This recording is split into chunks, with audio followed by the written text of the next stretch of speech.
everybody. Hello, good afternoon, depending on where you are. Maybe it's good evening, maybe it's good morning. Wherever you listen to the podcast, it's great to have you here today. I am Cheri Dotterer. I am an occupational therapist and recovering dysgraphic. I want to welcome you to the writing glitch, hacking dysgraphia, no pencil required. I am here today with Paul Zolman.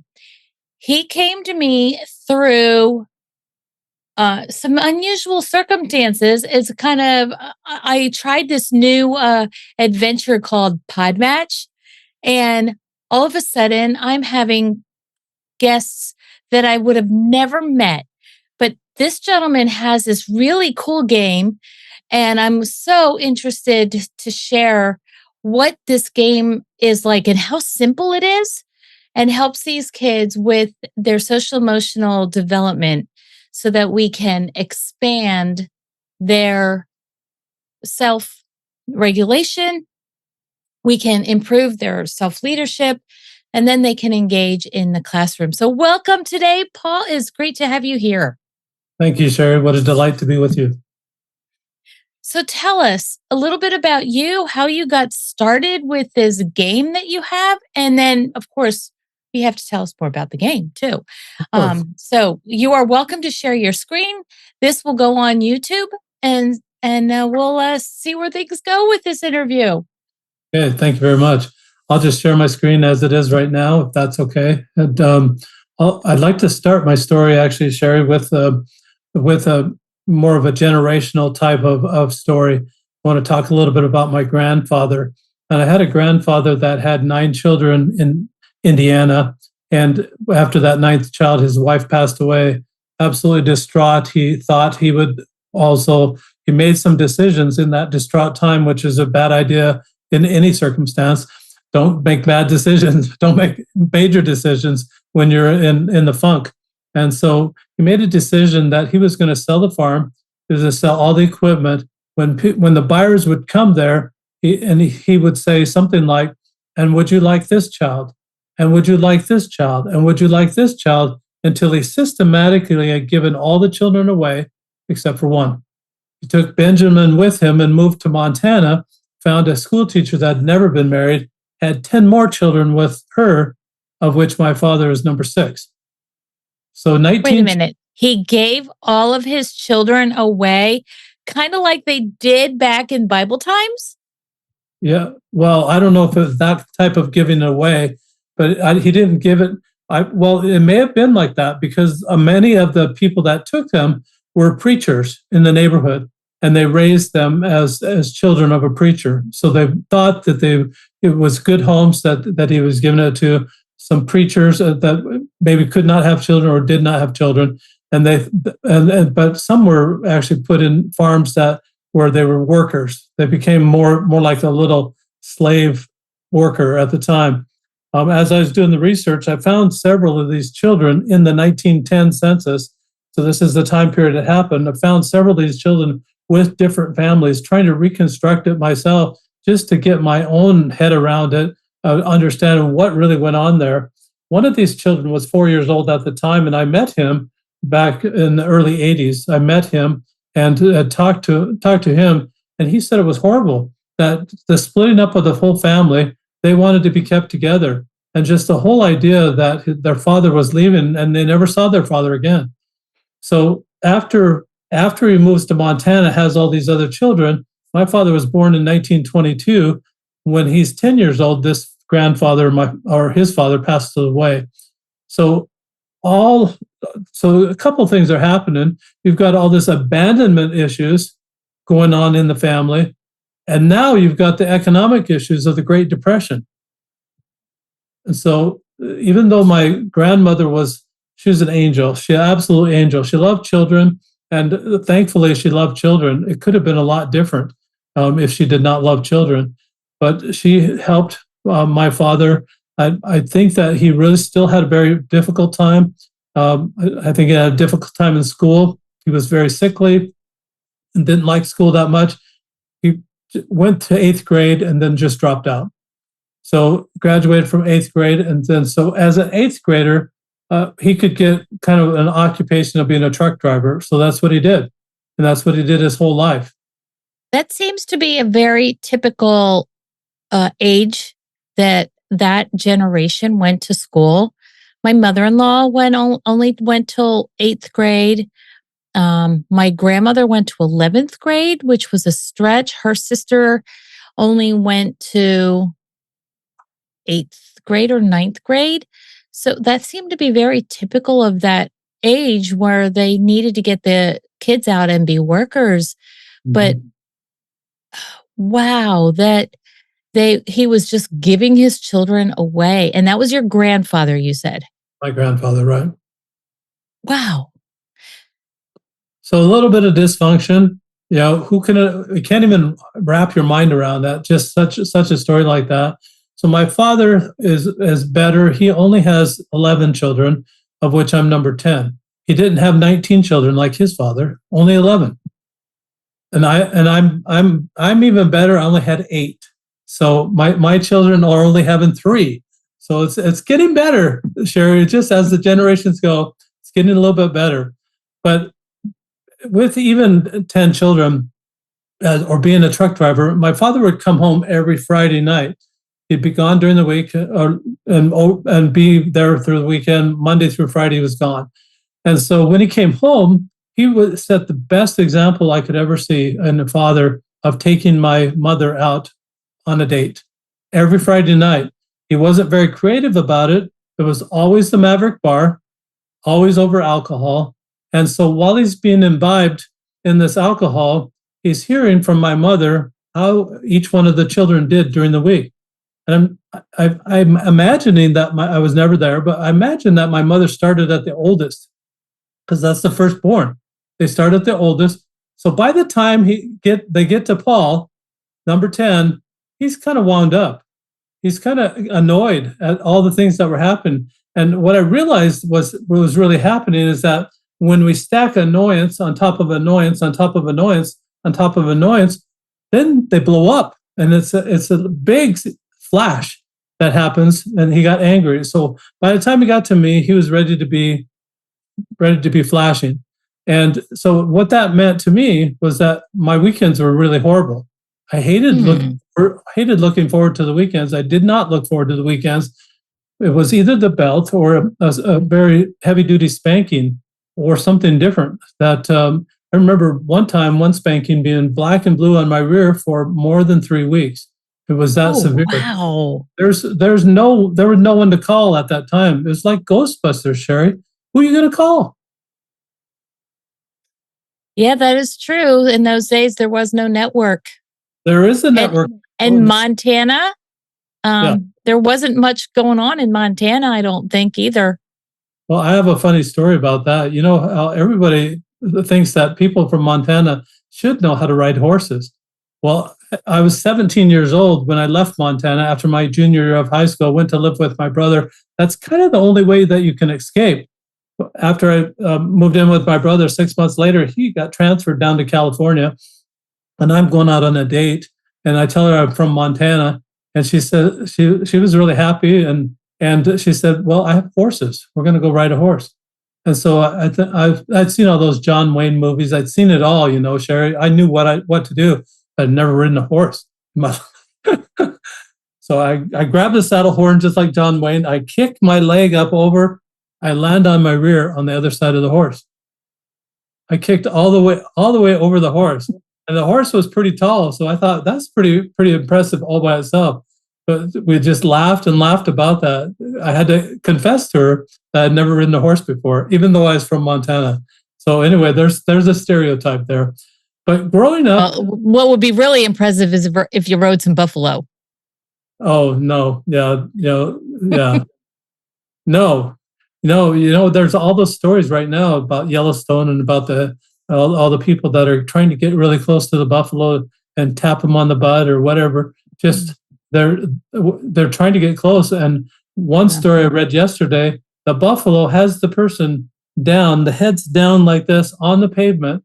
The head of the buffalo is down on the pavement, holding the head of the person down, not injuring them, just knocked them down and held them down like they were pinning them. Say, just giving them a message. Don't ever do that again. And yeah, I guess so. yeah, so I hope they were scared.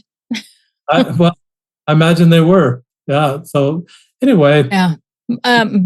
Before you go on, my mom and dad did a tour of the United States a couple years ago, and they were driving through Montana. I think it was Montana. It could have been Idaho. That's next door, right? Right. So one of those areas up there, and my dad heard this sound off in the distance, and it was getting a little bit louder. And he looked at my mom, and he's like, I think we better just stop. It's good he did. If he would have traveled another like 20 feet, he would have been in a stampede with a Dodge Ram and a trailer on the back. And he said the stampede went on for 20 minutes. Wow. How many buffalo? I didn't realize buffalo were in such huge groups. Well, right around Yellowstone, they have that. They have them in very large groups, and then they've wandered a little bit out.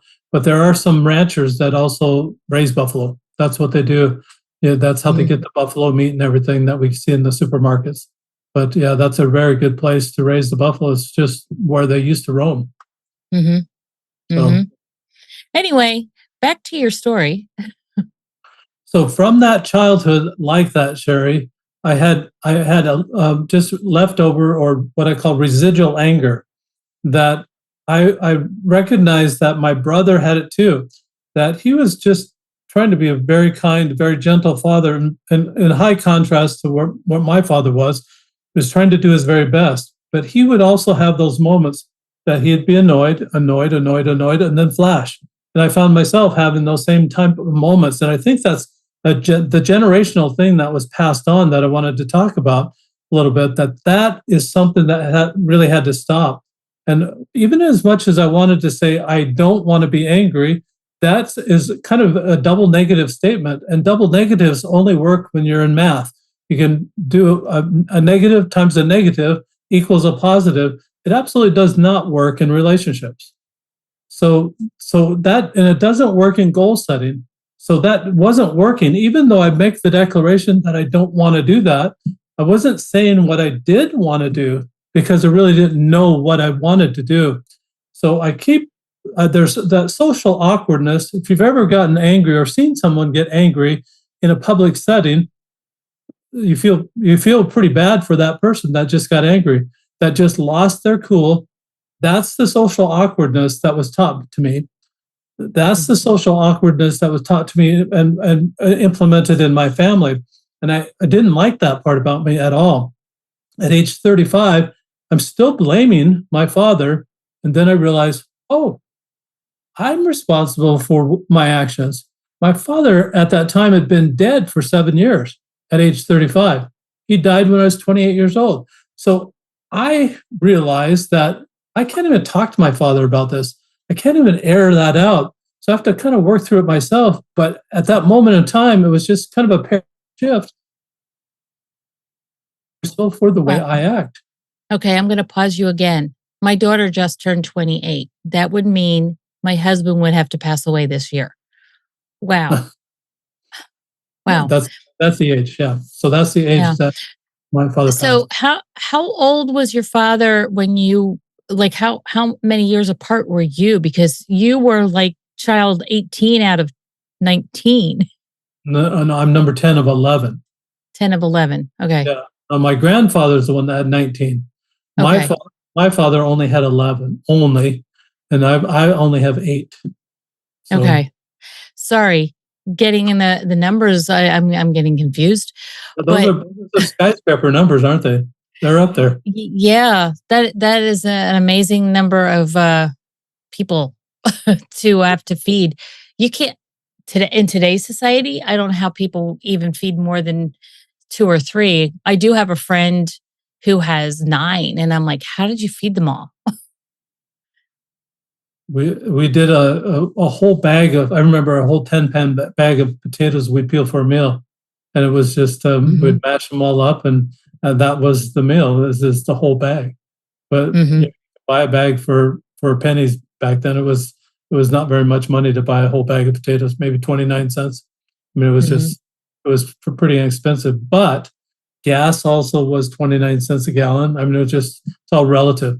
So Anyway, so tell me a little bit about this product that you have, because you're really leading up to something with this story. And I know you are, but I want to also keep all those listeners engaged that there is a reason that you're telling this story, Paul. Absolutely, there is. So I came to a point in my life that I was dating about 15 years ago. All that anger and the flashes were contributory to a demise of my first marriage. So we got divorced. I was single, then started dating, got interested in this lady that my sister had introduced me to. We developed a relationship. It was time for big brother approval. So I took her up to my big brother, and first thing we go in, my sister-in-law pulls her aside and says, the only emotion that the Zolman family learned growing up is anger. At first I said, oh, then it made me mad. And I thought, proved it. There, proved it, yeah. And she nailed it. And I thought, if there's any time to change that perception of the Zolman family, now was the time. So I started reading the color code, and I started reading the 5 love languages, and I really liked the principles of the 5 love languages, Cheri, because Dr. Chapman, that wrote it, was a reverend himself. He said that these principles actually align with the life of Jesus Christ. He served people, and as far as a review for the 5 love languages, service is one of those things. He just served people. Touch is another one of those love languages. He touched their eyes, he touched the ears, eyes so they could see, ears so they could hear, and commanded Mary after the resurrection, touch me not. So maybe she was coming in for the hug. Who knows what was happening at that time, but definitely touch was part of his ministry. We love his words. Words of affirmation is another one of those love languages. He had the gifts of the Spirit, and what am I missing? Service? We did service. We did gifts. Time. He spent time with everyone. So those 5 love languages really resounded with me. I could reconcile that to myself as well. I wanted to learn more about that language. What I realized, Cheri, is that there's a language and culture of anger. There's a language and culture of love. They're kind of on opposite ends of the spectrum, so to speak. And so once I understood the spectrum, and knowing that my sister-in-law put me on the angry side of the spectrum, I didn't want to be there. I did not want to be in that angry culture, angry humor, angry vocabulary, angry this, angry everything. I wanted to be on the loving side of that stick. So I started working with that. I didn't really get Dr. Chapman's suggestions of how to express that. I'm a bad guesser. I was single at the time. I didn't have a significant other to practice it with. But so what was left to me to guess what your love language is, Cheri, and cater to that. And Dr. Chapman was calling that love. I came from a place of abuse. That wasn't love, and that didn't sound like love to me either.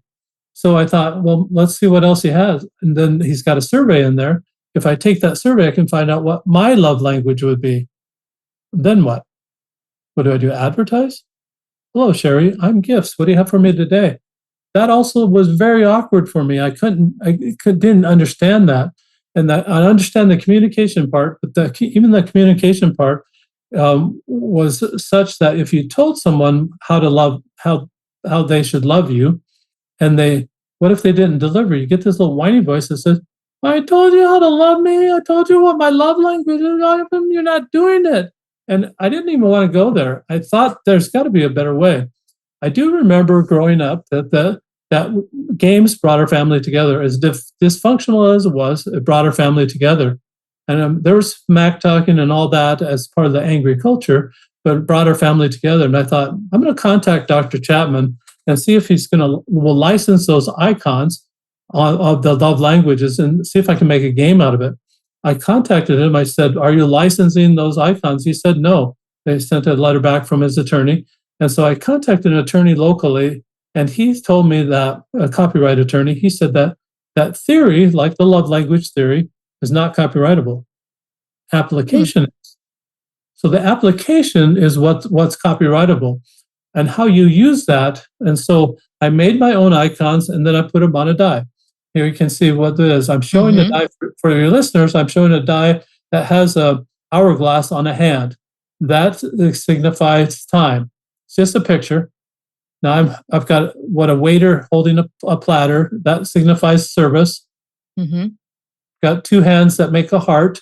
When you say "I love you" with your hands that way, and it has a little conversation flow, that signifies time, or the word, excuse me. Two hands touching each other, that's touch. And then you've got the gifts. So the 5 love languages, 6 sides on the die. The last side of the die is surprise me. It's a hand with a question mark on it. So there's just 2 instructions, Cheri. You roll the die every day. That's the love language you practice giving away all day that day. All day. To everyone. Like I said, I was single when I created it. I didn't have anybody else to talk to, anybody else to send the love to. So I said, well, everybody, watch out, here I come. And so I started sending the love out in an intentional way, 1 flavor a day or 1 theme per day, sending it out without any expectation of it coming back, but trusting that it's karma, or trusting that it's the law of attraction, or trusting that it's the law of the harvest, whichever law is all the same thing, whatever law it is, that it's going to come back someday. But just don't expect it. I just don't do it with an expectation. Kept doing that, and as I'm doing that, I'm seeing people light up. When they're lighting up, bingo, I hit it. I hit on maybe what Dr. Chapman called the primary love language, something that they liked, and they had a reaction from that. So no longer do I have to stop the relationship, pause for a minute, ask them a question. Will you take this survey so I know how to love you? I don't have to do that anymore. I use my observation skills to be able to detect what their love language might be. And everybody can do this. What happened also in the 30-day period, so I learned all 5 love languages to give it away. After I read the books 4 or 5 times, I went through the books, but the books didn't go through me. In other words, I couldn't name all 5 love languages. If somebody offered me $1 million, I would get 1 or 2 wrong. I could not name all 5 love languages, even after studying it like that. I just didn't get it that much. I liked the principles, but I just didn't get what he was naming them. So, Dr. Chapman, I am understanding what Paul is talking about. I've read the book, and it's like I got the head knowledge, I didn't get the heart knowledge. Yeah, exactly right. So I wanted that to be instilled in me. So in creating this game, I did the play on words. You roll ROLL, the die outside of you, and it determines what you'll do on the inside, and it changes you within, so that you can now you understand how to give it away. Most people, according to Dr. Chapman, I like this part about his theory, is that most people will give away what their primary love language is in order that they can get it back. So it's almost it's like let's make a deal, or it's like the reciprocity there. To me, that's a transaction, and that still isn't love. It's a transaction. It could be a business, so to speak. It's a transaction. That's not love. It can be sent with a great intent and have loving intent that way. But if there's an expectation hooked to it, there's agenda. You've got something going on there. That you have that expectation. You can't have that expectation when you're sending out love. Love is love. It's independent all by itself. Send it out without any expectation of it coming back. Then it comes back for you. Then right. when you light people up, that's when you make their day. That's when it comes back. That's cool. Now, I want to transition and ask you another question. But before we do, we need to take a moment and thank our sponsor. Dotterer Educational sponsored today's episode. We offer dysgraphia certification course. This course builds dysgraphia awareness and provides practical interventions, strategies for lesson planning, and to help yes, I can get it out, progress monitor your outcomes. Who should take this course? Well, it's really designed for the general education teacher, but I have certified occupational therapist, speech therapist, dyslexia teachers, and special ed teachers. Parents who have also benefited from this material. To learn more, your next best step is to go to cheridotterer.com/calendar and look for the monthly dysgraphia webinar called The Impact Formula, and meet me there, meet me live, and we can learn a little bit more about you and see if you're a good match to become certified. Now, as I transition back to talk with you a little bit more, Paul, my question is one, how do you use this dice that you've created with students and or teachers? So right now we've gotten a lot of this background. There's been a lot, you have a lot of anger issues that you've resolved in your life. You found this metaphor with the 5 love languages. How are you helping teachers and students improve their love languages? And how does that work in school? Because we all know that you're not supposed to bring religion into the school system here in the United States. Yeah, and that's a great question, Cheri. I appreciate that question. So the way this comes into a school is that you introduce it just as the love languages, and just basically it becomes the love languages. What I've suggested to the teachers is roll it as a class at the beginning of the day, and then it takes 2 seconds to do that, maybe 30 seconds, maybe 60 seconds for the teachers playing class. Now we're watching for this today. These are the type of activities. Maybe they could be 3 to 5 different types of suggestions of what the kids could do that day, what they could watch for that day. And then at the end of the day, I'm providing teachers with a PDF of this journal page. It has this PDF. I guess I could share a screen on that. That might be a better way to do that, huh? And if you have a PDF of that you can share that I can put in the show notes, that'd be fabulous. If you don't, well, give me the link to the book so that we can give them that resource. Yeah, let's do it that way. So on the journal page, I'll just briefly explain it. On the journal page, it has what you rolled, what opportunities you saw to love in that way, what you did about those opportunities. So at the end of the day, I've talked to several teachers, Cheri, and at the end of the day, the last 10 to 15 minutes is really non-productive time. The kids are antsy. They've been there all day. They're tired of learning. They're brain dead, whatever you want to call it. They've got that time that's really non-productive. So I want to take that specific time that really is non-productive. Let's make it a little bit more productive. That's when the children would report. They'd write what they rolled, what opportunities they see that day. They self-report. They're being accountable themselves, and then they're just what they did about those opportunities. So teaching accountability at that age is going to be a fabulous boon to the classroom attitude. You're going to be, everybody's going to be in charge of their own personality. They're going to realize that they're in charge, and now they have to report about it. They've got to report what they did. But what that report becomes is a love journal. It's actually a love journal for first grade. It's a love journal for third grade. It's a love journal for sixth grade. Whatever grade it is, becomes a love journal. What the teacher does in that situation, they check, yes, they did it. Yes, they did it. Yes, they did it.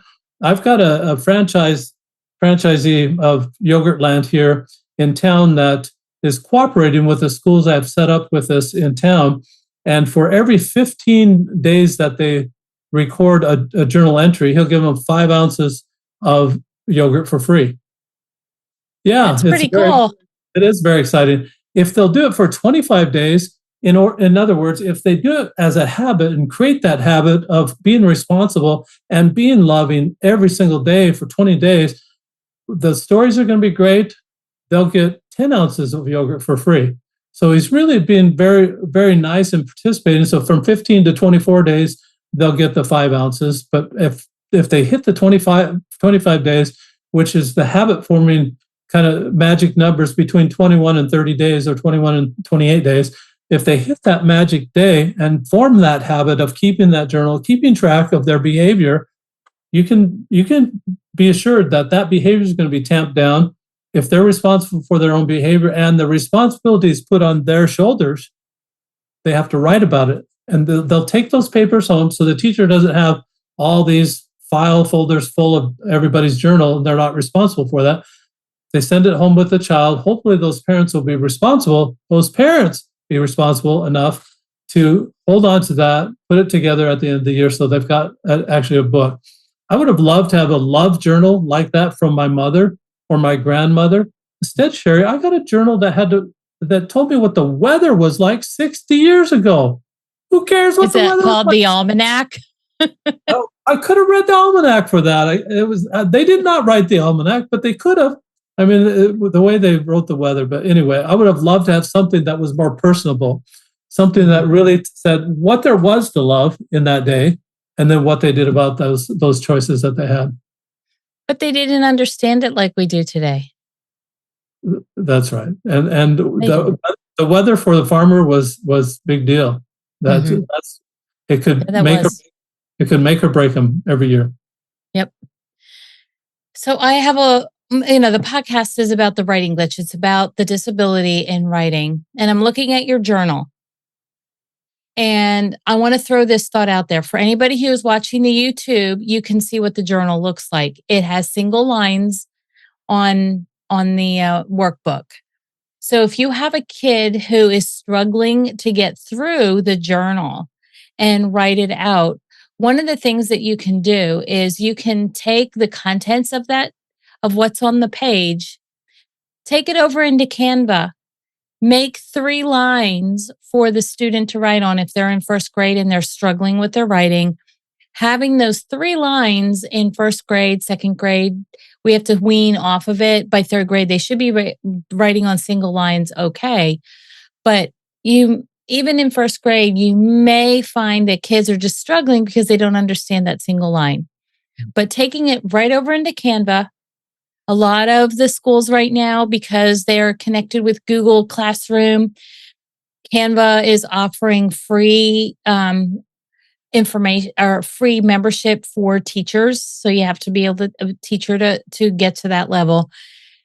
Reproduce that PDF so that your students can actually fill in the blanks using like 3 lines. So you have the top line, the dotted middle line, and the bottom line. It shouldn't take long to create one PDF that you can then make copies of. So I'm not saying that you did anything wrong there, Mr. Paul, but I'm just giving the teachers that thought of, oh, if I did it once, it could help more of the kids in my class that might be struggling with writing. And then you got to change the size depending on what grade they're in. I don't know if anybody knew this, but about 5 years ago, I actually went through all kinds of handwriting paper and I figured out the size of all the handwriting paper. I have a do-it-yourself handwriting paper webinar that I did, 5 years ago. Maybe I'll just have to pull that back out of the archives and you can see what my work looked like back in 2019 when I was first starting this adventure into online presentations. Probably is really bad, but the information that was in there was really helpful because it really did help me understand what kids are able to see and how that what they see translates into how they write. So this is just a suggestion for the world. Once you see what's on the journal page to make those adaptations, you can also just enlarge it, and sometimes just enlarging it and then making it in 2 pages might be helpful to the students as well. Yeah, I like those ideas. Thank you for that. I'm glad that you appreciate So I've done a lot of my work over the last 5 years, Paul, has been studying worksheets and what is confusing for kids and what is not. One thing I must give you a kudos for is your page is very simple.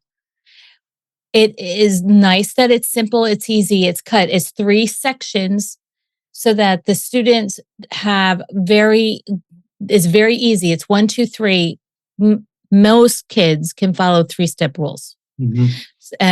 So because it's that simple, it's going to be easy for the kids. But those ones that are struggling with a single line, those are the ones that they get referred to me.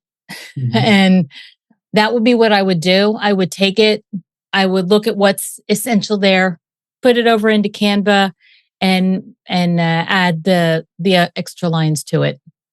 It's a great idea. I'll restructure that for children, and I think it's okay for adults. Or would you agree? It's okay for adults the way it is. Oh, absolutely. That is a great setup for adults as well. It's quick. It's simple.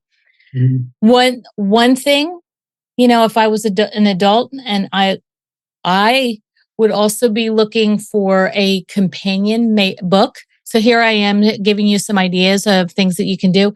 A companion book that goes with it that might share a Bible study to go with it. Oh, okay. Yeah. Or a law of attraction story or something, depending on what market you really want to reach. Yeah. Yeah, I like that idea. So, and in the book, it's double-sided. There's a journal page on each page.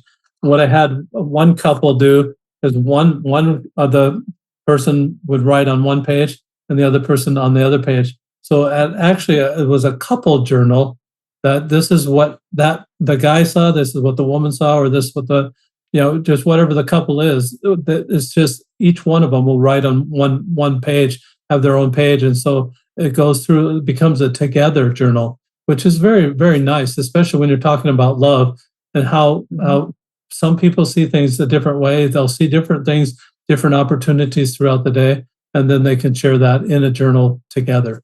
I thought that was a very, very good idea, very good use that way. That is a great idea. And then during their time together, as long as they have that time together at one point throughout the day, they can, if it's in the morning, what happened yesterday, or in the evening, what happened today, they can have that time. And heck, they can have their prayer time, because we all know that couples who pray together stay together. Absolutely. Absolutely. So, any other thoughts about kids that you have seen, how teachers have helped kids that are struggling with writing engage in your book? Have you seen any strategies that they've used? I am this is brand new this year, Cheri. So the data is still out there, and it's too quick to make a judgment of how that's going. But the first graders are absolutely struggling, as you would suppose. The first graders and kindergartners, they're struggling a little bit with the writing, because the letters to fit in that little line is very difficult. They're used to making the big letters and then the dotted line in between for the penmanship papers, all that. They're just struggling a little bit that way. And so another thing that you might want to think about for kindergartners who really haven't gone through writing instruction yet is a big space for like a big block on the thing, so that they can draw a picture and tell their story through pictures. Absolutely. I agree with that. And hopefully, if they can see the lines on there, they can draw over the picture over the lines to double. Yeah, but if they don't have a block there, they're not going to do it. They're not that creative and inventive. Yeah, well, yeah, you're probably right. I like that suggestion. Thank you for that. Yeah, but sure. As far as teachers go, I think that implementing it, just helping people. You'll see the teachers are going to see teaching moments, as I call them, all throughout the day. When a child is really engaged, and they've done something wrong, then there's a teaching moment. Because I tested this with a family of 5 children. The youngest was 4. One day he rolled physical touch, and he's jumping up and down and pumping his fist and saying, "Yes, physical touch, physical touch."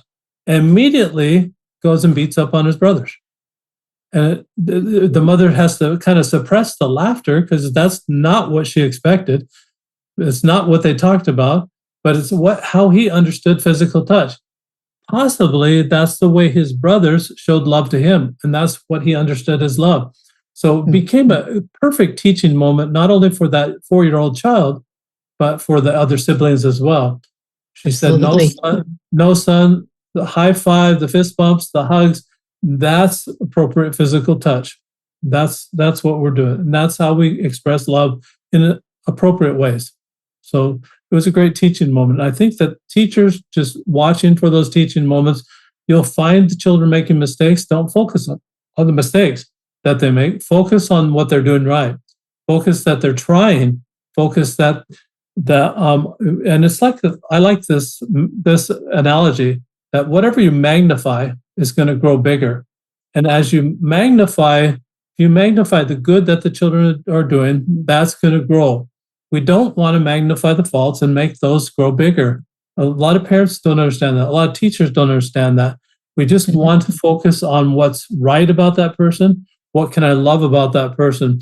And I found that was what my mindset changed to. That was the alternative behavior. That was the behavior change that I needed to have.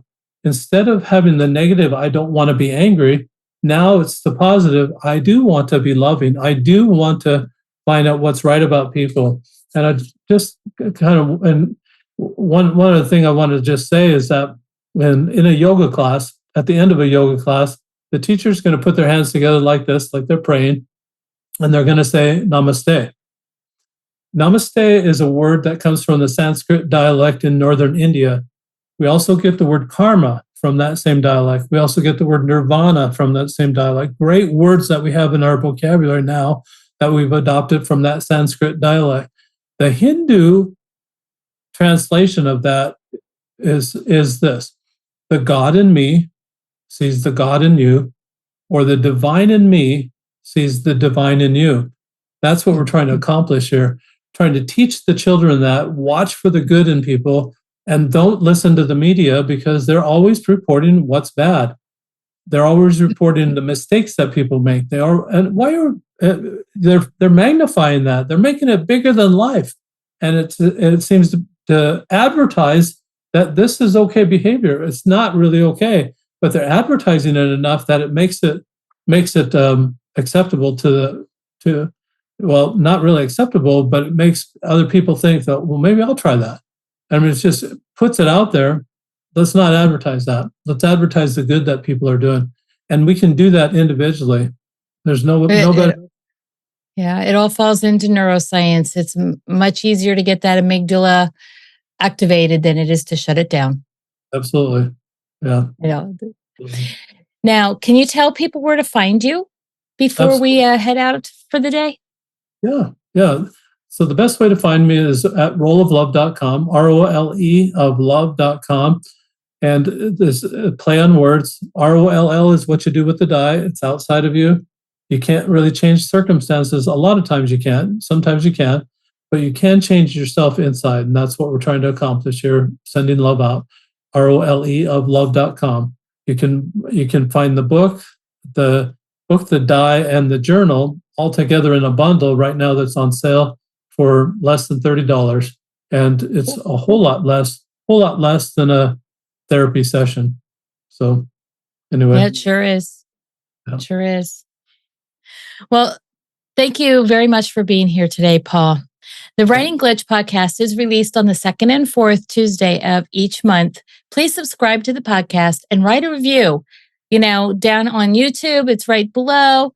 Somewhere on Apple Podcasts, you can find that review button down below. Same thing on Spotify, same thing on Google Podcasts. Please write a review. Let us know how we are doing. If you want to listen to the podcast on my website, it's on thewritingglitch.com. Now, if you go to thewritingglitch.com and you click on Pocket Cast, you can hear more discussions on interventions that I have to share about kids with dysgraphia. And remember, you were put here for such a time as this. Sam C. Productions manages post-production of this podcast. Thanks again, Paul, for being here. Thank you, Cheri. It's been my pleasure.